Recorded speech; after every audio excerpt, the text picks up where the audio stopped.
भोपाल की चांगरीबाग स्थित modern slaughter house को लेकर सियासी घमासान तेज हो गया है, जहां मध्य प्रदेश कांग्रेस कमेटी के महासचिव अमित शर्मा ने इस पूरे मामले को सिर्फ प्रशासनिक नहीं बल्कि धार्मिक भावनाओं, सनातन परंपराओं और सरकारी जवाबदेही से जुड़ा गंभीर मुद्दा बताया। उन्होंने आरोप लगाया कि पिछले कई महीनों से सामने आ रही शिकायतों के बावजूद इस मामले में केवल एक व्यक्ति ही की गिरफ्तारी दिखाकर असल जिम्मेदारों को बचाने की कोशिश की जा रही है।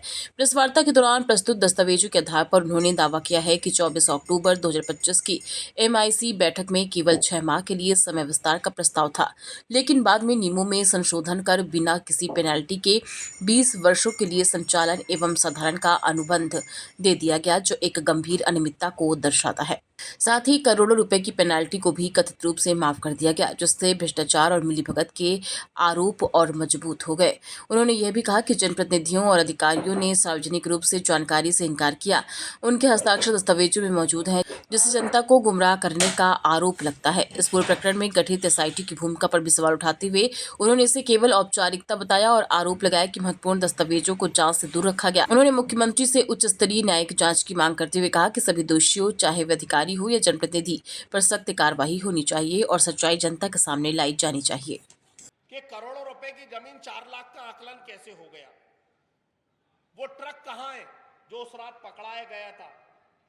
वो मांस कहां है जो उस रात पकड़ाया गया था? और स्पष्ट जांच रिपोर्ट में हुआ कि वो गऊ का मांस है। आज ये सवाल पैदा होते हैं, इसीलिए ये प्रेस कॉन्फ्रेंस बुलाई इन दस्तावेजों को देने के लिए।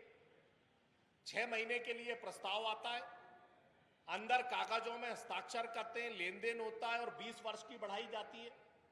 ये सारे सवाल सनातन और हिंदू धर्म की सरकार है, इस पर पैदा होते हैं और इस जानकारी को हम लेकर भोपाल पुलिस कमिश्नर को देंगे और एसआईटी जो रफा दफा करने की आज हिंदू और सनातन धर्म और गौ माता के हत्यारों को बचाना चाहती है, ये हम होने नहीं देंगे। इसलिए इन दस्तावेजों का मेरा सारे पत्रकार बंधुओं से आग्रह है कि इन हस्ताक्षर वाले कागज जो पूरी एमआईसी के साइन है, इस बात को आप चौथे स्तंभ के माध्यम से आपको बढ़ाना पड़ेगा, जिससे गौ माता और सनातन धर्म की रक्षा हो सके। धन्यवाद। कोई सवाल हो तो। उपस्थित पत्रकार वार्ता में आप सभी पत्रकार साथियों का स्वागत है। हमारे साथ मध्य प्रदेश कांग्रेस कमेटी के महासचिव आदरणीय अमित शर्मा जी, युवक कांग्रेस के पूर्व जिलाध्यक्ष भाई गोपी कोटवाल जी यहाँ मंच पर उपस्थित हैं।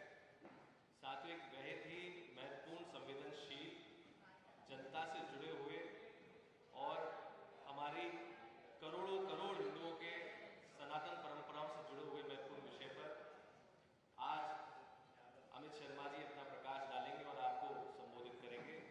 मैं आदरणीय अमित शर्मा जी से निवेदन करता हूँ कि पत्रकार वार्ता को संबोधित करें।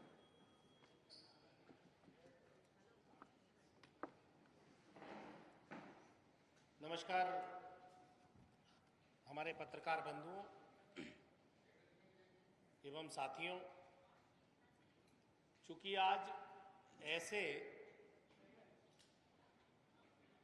धार्मिक मुद्दे से जिसकी भावनाएं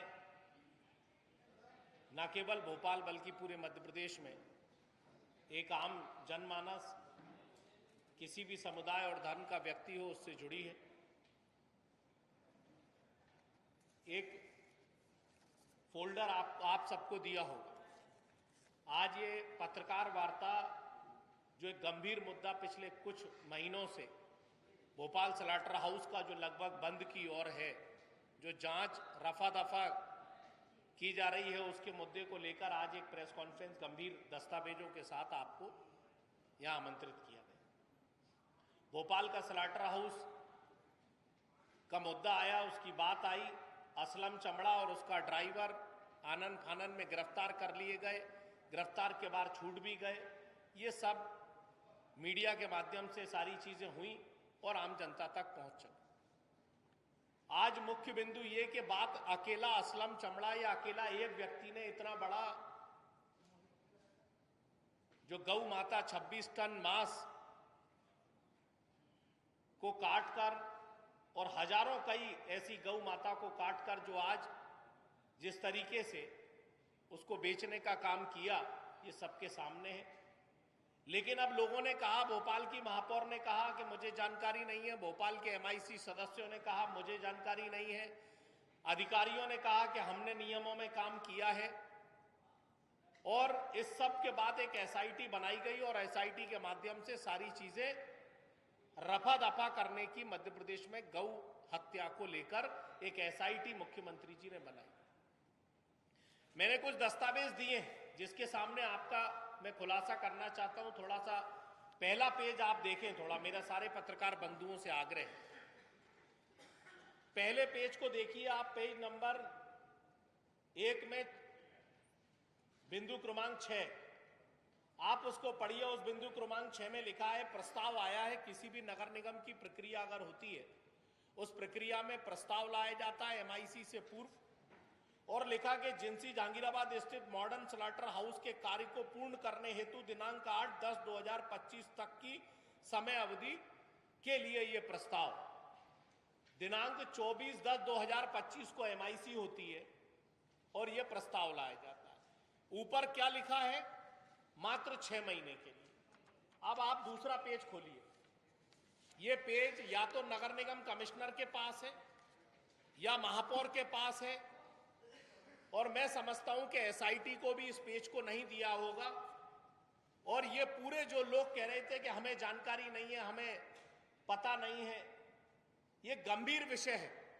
और आप देखिए कि ये इसमें पहला नाम श्रीमती मालती राय, महापौर सामने सिग्नेचर, रविंद्र यति भाजपा जिलाध्यक्ष, एमआईसी सदस्य सिग्नेचर, राजेश हिंगोरानी, सुषमा बबीसा, अशोक वाणी, आनंद अग्रवाल, छाया ठाकुर, जितेंद्र शुक्ला, मनोज राठौर, जगदीश यादव और आरके सिंह बघेल।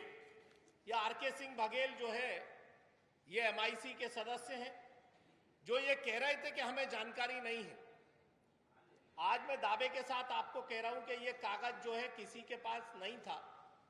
ये आरोप के वो दस्तावेज हैं जिसकी स्वीकृति एमआईसी के नॉलेज में थी, और ये सारे सब इन्होंने हस्ताक्षर कर स्लॉटर हाउस 4 लाख रुपए प्रति वर्ष पर तत्काल दे दिया। ये गंभीर कागज है। दूसरा आप कागज क्रमांक खोलिए, तीसरा, जिसमें लिखा है कि इस भाग में एमआईसी के सिग्नेचर हैं और एमआईसी मतलब महापौर के हस्ताक्षर हैं।